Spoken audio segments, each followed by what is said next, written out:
Magandang umaga po kapamilya. Ito po si Father Jayboy at tayo na po at magkape at pandasal. May kwento sa Biblia kung saan hindi makapagsalita ang piping inaalihan ng demonyo. Nang mapalayas ni Jesus ang demonyo, nagsalita na ang pipi at namangha ang mga nakakita. Maraming mga demonyo ang nasa ating nakaraan at kasalukuyan na napipigilan tayong maging malayang makapagsalita o maging totoo sa ating sarili. Ilan ba sa atin ang may sikretong tinatago? Ilan ba sa atin ang hindi makapagsalita ukol sa mga masasamang bagay na nakikita natin? Sinisikmura na lamang ito dahil manganganib ang ating pangalan, trabaho, pamilya at kaibigan. Halimbawa po, maraming empleyadong alam ang mga kaduda-dudang proyekto sa gobyerno o sa kumpanya sa pribadong sektor.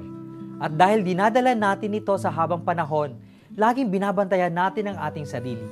Nawawala na ang ating pagiging spontaneous o pagiging malayang maging totoo. May mga taong nagsalita na, mga taong hindi natakot ilabas ang kinikimkim. Nais na nilang maging mapayapa ang kanilang konsyensya. Manalangin tayong magkaroon ng kapayapaan ang ating mga sikretong kinikimkim natin sa buhay. Magandang umaga po.